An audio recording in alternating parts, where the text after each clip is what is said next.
واقعات وقت گزارنے کے لیے پڑھنے کا میں عادی نہیں. تصویر کا دوسرا رخ دکھاؤں. آپ نے سنا ہے کہ ابی نماز پڑھ رہا تھا, رسول نے آواز دی تھی, اس نے نماز تیز کی تھی, رسول نے پھر آواز دی, اس نے اور تیز کی, تیسری آواز پہ مصلی لپیٹا, رسول کے پاس آیا, لبیک یا رسول اللہ. پہلی آواز پہ کیوں نہیں آیا؟ سرکار نماز پڑھ رہا تھا. فرمایا شرم نہیں آتی؟ تجھے وجود نماز بلا رہا تھا, تجھے اصل نماز بلا رہا تھا, تجھے وجود نماز نے بلایا. اس نے کہا سرکار آپ نے کہا کہ نماز اللہ کی ہے, تو اللہ تو بڑا نہیں. رسول نے دیکھا تو نے دیکھا ہے وہ ہے. سرکار نہیں. سنا ہے نہیں. اس اللہ کو دیکھا نہیں. نہیں. اسے کبھی بولا بھی نہیں. نہیں. مانتا کیوں ہے؟ سرکار آپ نے کہا وہ ہے. فرمایا وہ بھی تو میں ہی بلا رہا تھا.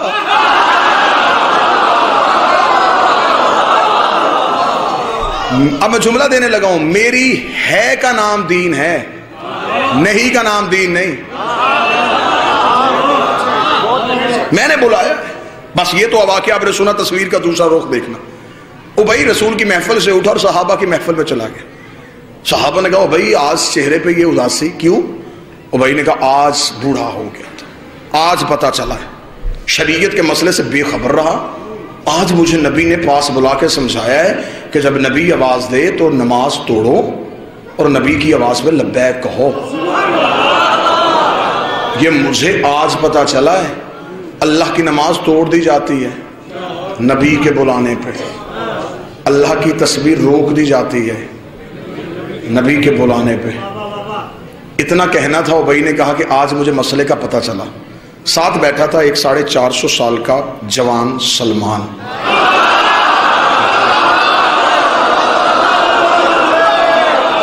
کیا کہنے, یہاں تو لفظ کا لہو سوال ہی پیدا نہیں ہو. سینے میں تھا اس کے تمغہ ایمان.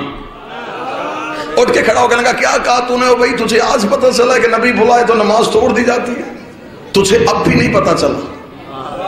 اس نے کہا اچھا سلمان ابھی بھی نہیں پتہ چلا. سلمان نے کہا کل میرے پہلو پہ کھڑا ہو کے نماز پڑھ, تجھے میں بتاؤں کہ وجود صلاۃ کسے کہتے ہیں, حقیقت صلاۃ کسے کہتے ہیں. جس ماتمی نے فرش میں نہیں بیٹھنا, تم نے فضا اور خلا میں جا کے مودت اور ولایت علی کا مزہ لینا ہے. سلمان نے ابی کو اگلے دن اپنے پہلو میں کھڑا کیا. سلمان نے مصلی پہ آئے, سلمان نے عبادت شروع کی, سلمان نے نماز شروع کی. سلمان نے تکبیرۃ الاحرام اللہ اکبر کہنے کے بعد سلمان نے کہا بسم اللہ الرحمن الرحیم الحمدللہ رب العالمین الرحمن الرحیم مالک یوم الدین ایاک نعبد و ایاک نعبد, ہم تیری ہی عبادت کرتے ہیں.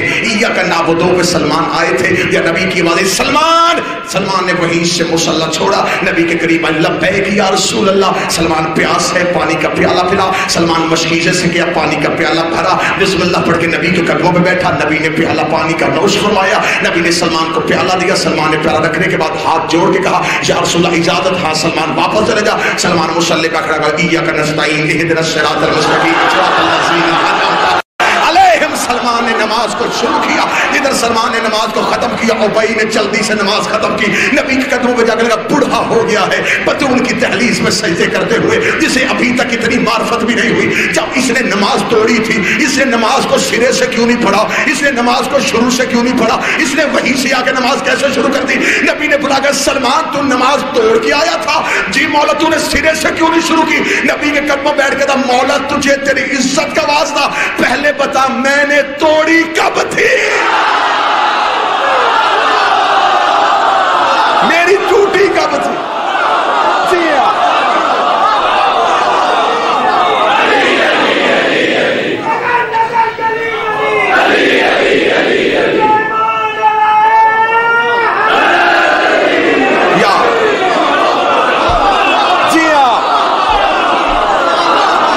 میری نماز کب ٹوٹی؟ میں تو اطاعت حجت میں تھا. تصحیح کرے وہ اپنے عقیدے کو. جو بندہ یہ کہتا ہے کہ سلمان بطول کی دہلیز پہ جھاڑو دیتا تھا, جھاڑو وہاں دیا جاتا ہے جہاں گرد ہو, جھاڑو نہیں دیتا تھا. سلمان ہر صبح جا کے دہلیز عصمت پہ سجدہ کرتا تھا. ادھر مؤذن مدینے کی مسجد سے اذان دیتا حی علی الصلاۃ. سلمان بطول کی دہلیز پہ آتا, دہلیز پہ آ کے سجدہ کرتا, پھر مسجد میں جاتا. ایک دن ایک صحابی نے نبی کی ابا پہ ہاتھ رکھ کے کہا اس سلمان بوڑھے کو یہ تو بلا کے پوچھے حی علی الصلاۃ پہ مسجد میں آیا جاتا ہے، یہ بطول کے دروازے پہ جاتا ہے پھر مسجد میں آتا ہے؟ نبی نے کہا سلمان انہیں کیوں نہیں بتاتا وہاں کیا کرنے جاتا ہے؟ فرمایا انہیں سمجھانے کے لیے جاتا ہوں یہاں اسی کی قبول ہوتی ہے جس پہ وہ راضی ہوتی ہے۔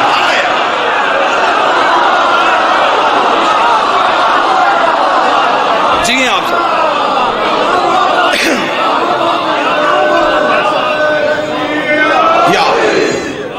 عبادت تمہارے اٹھنے بیٹھنے کا نام نہیں، حجت کی اطاعت کا نام ہے۔ اختیار حجت کو سمجھو، حجت کے اختیار کو سمجھو، اپنے بادشاہوں کے اختیار کو سمجھو تو صحیح، کس اختیار کے مالک ہیں؟ جن کے بہلول، بلال، کمبر، مقداد اور قلندر کے اختیار نہیں پڑھے گئے۔ آج 2 ٹکے کا بندہ اٹھ کے کہتا ہے کہ نہیں سرکار یہ آپ جو کہہ رہے ہیں علی تو ایسا نہیں کر سکتے، اپنی حد میں رہے، اپنی اوقات میں رہے۔ ابھی تو ہم علی کے وجود کے فضائل پڑھے اور تجھ سے برداشت نہیں ہو رہے، ہمیں مجبور نہ کرنا، ہم اس گھر کے جانوروں کی فضیلتیں پڑھنی شروع کر دیں۔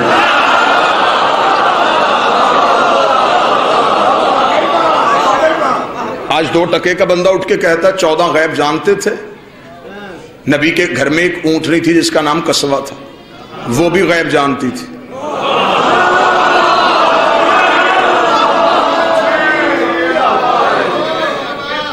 میں شہزادی صاحب کی بات کی پختگی کر رہا ہوں، میں تلاوت بھی کر رہا ہوں اور چہروں کی زیارت بھی کر رہا ہوں۔ سرکار نے کہا تھا کہ آپ کو یہاں پہ سارے ہی ماننے والے ملیں گے، اور الحمدللہ میری نظریں کہیں بھی ایسی نہیں ٹھہری جہاں ایک ہلکا سا شکن بھی شک کا آیا ہو۔ حجت کے اختیار کو سمجھو، حجت کی طاقت کو سمجھو۔ نبی کے گھر میں اونٹنی تھی، وہ غیب جانتی تھی۔ سنی کتابوں سے ثابت کر دیتا ہوں، مسجد کا مولوی بھی ثابت کر دیتا ہے۔ رسول مکہ سے ہجرت کر کے جب پہنچے، سارے لوگوں نے کہا یا رسول اللہ ہمارے گھر مہمان بنے۔ رسول نے کہا کسی کا دل دکھاؤں گا ناراض ہو جائے گا، قصوہ کی مہار چھوڑ کے جہاں یہ بیٹھے گی۔ ایسا ہے یا نہیں؟ وہ بیٹھی آ کے ابو ایوب انصاری کے دروازے پہ، اسے کس نے بتایا تھا کہ یہاں بیٹھنا ہے؟ جس اونٹنی پہ چند لمحوں کے لیے نبی سواری کرے وہ عالم غیب ہو سکتی ہے، اور جس کی خود رسول سواری بنے۔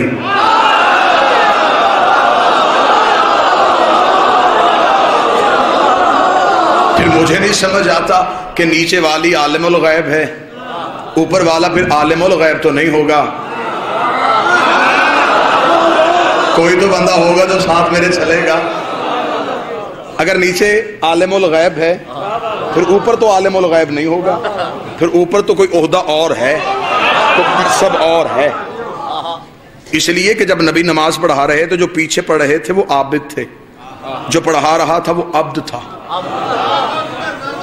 سبحان اللہ اسرا بعبدہ، خدا نے خود اسے عبد کہہ کے بلایا۔ جو پیچھے تھے وہ عبد نہیں تھے، وہ عابد تھے۔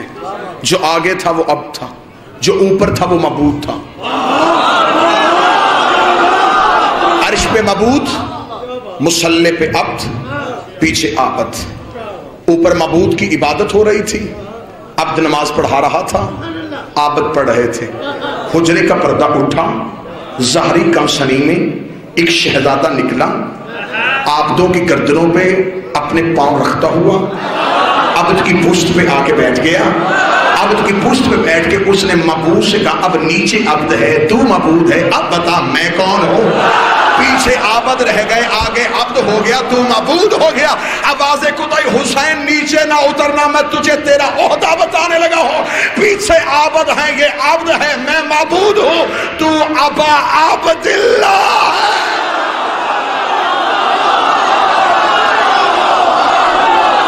جی ہاں،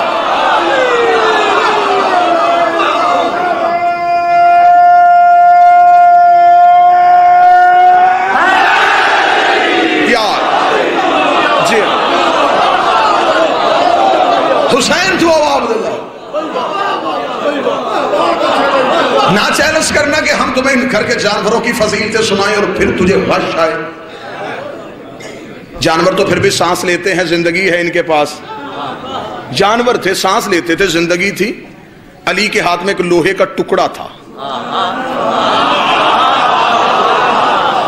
شیرازی بادشاہ زمانہ تلوار کہتا تھا، علی ذوالفقار کہتے تھے. کتابوں کا انبار ممبر پہ لگاؤں گا. بہت سی جنگیں ایسی ہیں جہاں پہ جا کے علی قبضہ تلوار پہ ہاتھ نہیں رکھتے تھے. علی ذوالفقار کو ہوا میں چھوڑ دیتے تھے. ذوالفقار ہوا میں لہراتی ہوئی آتی تھی، 3 گردنیں کاٹتی تھی، 4 چھوڑ دیتی تھی، 6 کاٹتی تھی، 7ویں چھوڑ دیتی تھی، 10 کاٹتی تھی، 11ویں چھوڑ دیتی تھی. مالک اشتر نے قدموں میں بیٹھ کے کہا، یا علی یہ تیری تلوار گردنیں چھوڑ کے کیوں چلتی ہے؟ فرمایا گردنیں چھوڑ کے نہیں چلتی، شجرے دیکھ کے چلتی ہے، نسلیں دیکھ کے چلتی ہے. آئے ہائے کیا جنت کا ماحول، کیا جنت کا ماحول.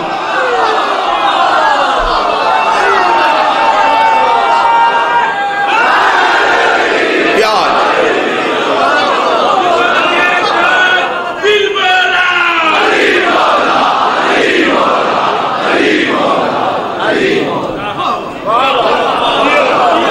تو یہ تو بے جان کے فضائل سنائیں تو لوگ پریشان ہو جائیں.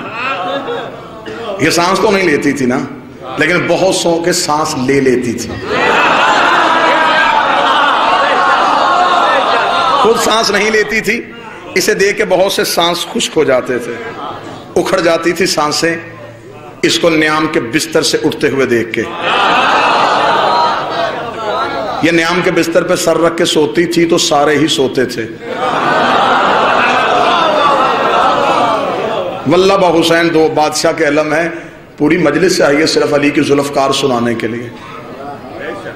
ایک جنگ پہ دشمن علی کے قبضے پہ تھا، علی نے اس کے سینے پہ پاؤں رکھا. اس نے کہا یا علی آپ تو کریم ہیں، آپ سے جو مانگے وہ دیتے ہیں، کچھ میں بھی مانگنا چاہتا ہوں. علی نے کہا بول کیا چاہتا ہے؟ کہنے لگا اپنی ذوالفقار دے دیں، اپنی تلوار دے دیں. اب علی کی دہلیز سے کوئی خالی جائے؟ ایسا ہو ہی نہیں سکتا. علی نے ذوالفقار کو ریت پہ پھینکا، اٹھا،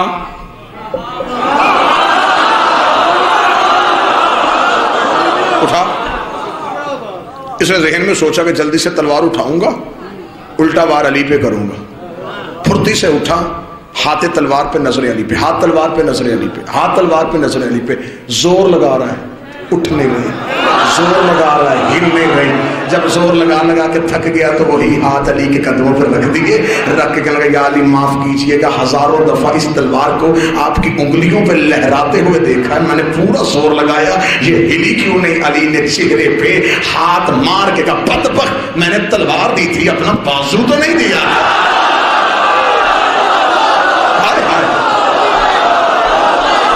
میں نے تلوار دی تھی.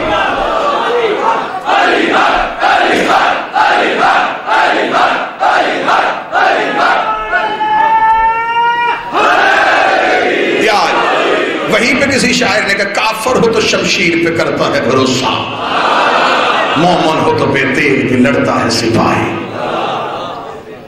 حجت کا اختیار یہ تھا. بس ختم کروں اور یہیں پہ 2 جملے سن لینا. یہ تھا اختیار حجت. امام حسین مکہ سے نکل کے کربلا پہنچ گئے اور حسین کربلا میں جا کے اختیار حجت بتا رہا تھا. اگلا اختیار کسے دے دیا؟ اپنے وقت کے علی کو. یہی پہ جملہ سنیے گا، بہت کم ہوتے ہیں اس بادشاہ کے فضائل منبر سے پڑھے جاتے ہیں. میں شہزادے کا فضائل پڑھنے لگا ہوں، آؤ میرے ساتھ مل کے دہلیز عصمت پہ سجدہ کریں. ملعون یزید شام میں رہتا تھا اور اس نے مدینے میں بیٹھے ہوئے حسین سے بیعت کا مطالبہ کر لیا. آج زمانہ یہ سمجھتا ہے کہ سجاد خون روتے تھے، سجاد لہو روتے تھے. شاید سجاد ہر وقت صرف روتے ہی تھے. اختیار حجت بتانے لگا ہوں. یہ تھی سجاد کی بہادری، یہ تھی سجاد کی طاقت. اس جملے پہ نوجوان سے کیا بچے سے دل سے داد نکلے گی، کیونکہ یہ محنت کا جملہ نہیں، عطا کا جملہ ہے. جملہ خود بولے گا کہ میں شہزادی کی عطا ہوں. مجھے 14 کی طہارت کی قسم، جس یزید نے مدینے میں بیٹھے ہوئے حسین سے بیعت کا مطالبہ کر لیا تھا، پورا 1 سال سجاد اس کے قید خانے میں بیٹھا رہا، اس نے سجاد سے بیعت کیوں نہیں مانگی؟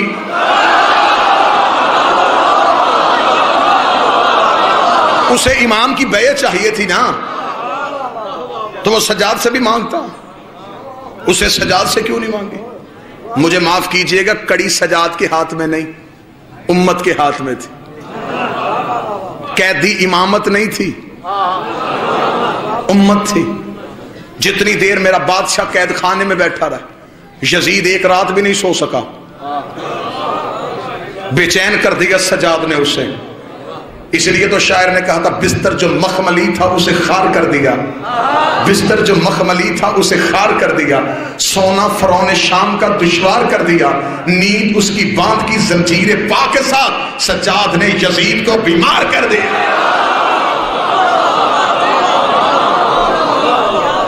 جتنی دیر سجاد قید خانے میں رہے، سجاد نے طاقت امامت بتائی۔ سجاد نے کہا ہمارے اندر آج بھی اتنی ہی طاقت ہے۔ اس نے حسین سے بیعت مانگی، اور کیا کہنے حسین ابن علی تیرے بیعت کے انکار کے، زمانہ جب تک حسین حسین کرے گا حسین کے لفظ یاد آئیں گے، حسین کے جملے یاد جائیں گے۔ جہلم کا قدیمی ازادار مجمع، ولایت والا چہروں پہ علی ولی اللہ کی مسکراہٹ والا مجمع اس لفظ کو سنے گا جب یزید نے ولید کے دربار میں حسین سے بیعت کا مطالبہ ولید کے ذریعے سے کیا تھا۔ ولید نے کہا تھا یزید کا مطالبہ ہے حسین وہ آپ سے بیعت چاہتا ہے، وہ حسین آپ کیا جواب دیں گے؟ امام حسین نے 26 رجب کو شاہ صاحب ولید کے دربار میں کھڑے ہو کے ایسا طریق سال جملہ کہہ دیا جسے قیامت تک کے لیے کوئی دشمن حسین مٹا نہیں سکا۔ حسین نے کہا وہ کہتا ہے کہ میں اس کی بیعت کروں، اسے صرف میرا اتنا جواب لکھ کے بھیج دے، انا حسین ابن علی، انا حسین ابن علی، انا حسین ابن علی۔ اس نے کہا یہ پورا عرب جانتا ہے کہ آپ علی کے بیٹے ہیں، آپ یہ بتائیں بیعت کریں گے یا نہیں کریں گے، بیعت کریں گے یا نہیں کریں گے؟ حسین نے کہا تو صرف اسے اتنا لکھ کے بھیج کہ انا حسین ابن علی، اگلی بات وہ خود سمجھ جائے گا کہ میں علی کا بیٹا ہوں، میں علی کا بیٹا ہوں، میں علی کا بیٹا ہوں۔ جب میرا باپ اس جیسے کی نہیں کرتا میں اس جیسے کی کیسے؟ جب میرے باپ نے اس جیسے کی نہیں کی میں اس جیسے کی کیسے کروں؟ اس کا مطلب ہے کہ صرف قتل حسین میں یزید ہی شریک جرم نہیں، ہر وہ بندہ شریک جرم تھا جس نے یزید کی بیعت کی تھی۔ جنہوں نے یزید کی بیعت کی وہ اس دور کے مسلمان تھے، ابھی نبی کو دنیا سے گئے 50 سال نہیں ہوئے تھے۔ اس کا مطلب کہ نبی کے دور کے صحابی موجود تھے جنہوں نے نبی کے دور میں نبی کے ہاتھوں میں بیعت کی، انہوں نے بیعت توڑ کے یزید کے ہاتھ پہ کی۔ اور یہ ہے تاریخ اسلام کا ایک بدنما دور۔ داد آپ نے میری سوچوں سے بڑھ کے دی، توقع سے بڑھ کے دی۔ اب اس جملے کو محفوظ کر لیجئے گا، یہ تھا تاریخ مسلمان کا بدترین دور کہ رسول کے جانے کے 50 سال بعد یزید جیسا ایک فاسق، فاجر، بدکار مملکت اسلامیہ کا وارث بنا، اور اس دور کے مسلمانوں نے یزید کی بیعت کی۔ یہ جو لوگ بیعت کر رہے ہیں یہ صرف لوگ نہیں، مستقبل کے راوی ہیں۔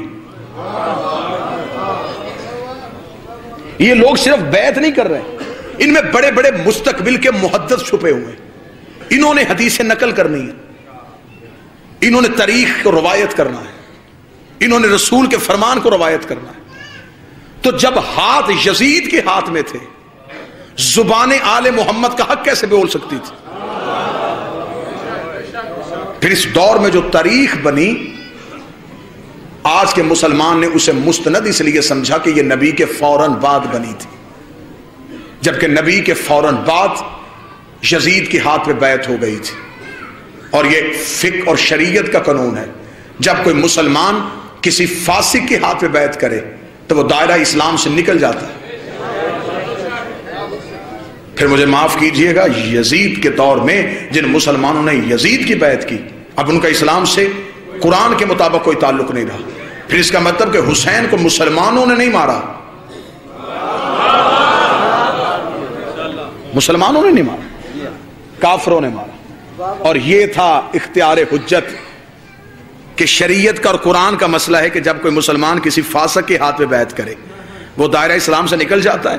اب اگر وہ دوبارہ مسلمان ہونا چاہے اور کوئی حجت موجود ہو، اسے اس کے پاس آنا پڑے گا، اس کے ہاتھ پہ دوبارہ بیعت کرنی پڑے گی، جس کے لیے کہا جاتا ہے نص ہے تجدید بیعت، بیعت کا پلٹ کے واپس آنا، بیعت کا دوبارہ قائم ہونا۔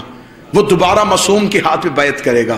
یہ تھی حسین کی جنگ کہ لوگوں نے یزید کے ہاتھ پہ بیعت کی، اس کا مطلب نبی والی بیعت ٹوٹ گئی، علی والی بیعت ٹوٹ گئی، حسن والی بیعت ٹوٹ گئی، لوگ دوبارہ زمانے جہلیت میں چلے گئے، حسین اپنے 72 لے کے کربلا سو گیا، اگلی حجت 1 سال کے لیے قید خانے میں بیٹھی رہی۔ اب مجھے طریقہ مورخ بتائے کہ وہ پورا 1 سال امت کافر رہی ہے یا مسلمان رہی؟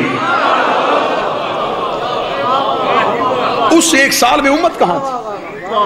حالت کفر میں تھی یا حالت اسلام میں تھی؟ اس کا مطلب ہے یہ جو امام قید خانے میں تھا، امام قید نہیں تھا، امت قید تھی۔ نقلی بیعت کے دعوے داروں کے چہرے سے حسین اور حسین کے بیٹوں نے نقاب اتار دیے۔ حسین نے سارے بدلے اکٹھے لے لیے۔ ذرا جنگ تو سنو حسین ابن علی کی، کبھی یوں حملہ بھی سنو حسین ابن علی کا۔ حسین نے سارے حملے اکٹھے لے لیے۔ یزید کے پاس آج طریقہ مورخ یہ کہتا ہے کہ یزید غلط تھا، حسین صحیح تھا۔ سارے کہتے ہیں، آپ تائید فرمائیں گے، میں نتیجہ دے کے چھوڑ، یزید غلط تھا، حسین صحیح تھا۔ کیوں یزید غلط تھا؟ نہیں جی یزید کی خلافت غلط تھی۔ آئے مولوی میری آنکھوں میں آنکھیں ڈالے، وہ اپنی کتابوں لائے اور مجھے اپنی کتاب اور قوانین شریعت کے مطابق یزید کی خلافت کو غلط ثابت کر کے دکھائے۔ تمہارے پاس جتنے خلافت کے اصول تھے وہ سارے یزید کے پاس تھے۔ مسلمانوں کے ہاں خلافت کا پہلا اصول ہے کہ امت اکٹھی ہو کے کسی کو خلیفہ بنائے تو وہ ہوتا ہے، یزید کے پاس یہ تھا۔ پڑھے لکھے احباب تشریف فرمائے، اجماع امت یزید کے پاس تھا، اجماع ہو گیا تھا امت کا۔ دوسرا خلافت کا قانون یہ تھا کہ پہلا دوسرے کو نامزد کر دے تو وہ بھی خلیفہ ہوتا ہے، یزید کے پاس یہ اصول بھی تھا، اسے اس کے باپ نے نامزد کیا تھا۔ خلافت کا تیسرا اصول تھا کمیٹی بن کے فیصلہ کرے اور کسی ایک کو چن لے، یزید کے پاس یہ بھی تھا۔ اس کا مطلب ہے کہ یزید کے پاس تو خلافت کے سارے قانون تھے، پھر یزید غلط کیسے، حسین صحیح کیسے؟ پھر تمہیں ماننا پڑے گا حسین صرف صحیح اور یزید صرف غلط نہیں، تمہیں ماننا پڑے گا حسین صحیح تھا، اجماع امت غلط تھا، حسین صحیح تھے، استخلاف غلط تھا، حسین صحیح تھے، شورا غلط تھی، تمہیں ماننا پڑے گا غدیر صحیح تھا، سقیفہ غلط، امامت صحیح تھی، خلافت غلط تھی۔ اگر مان جاتے پھر بیٹی علی کی شام کے بازار میں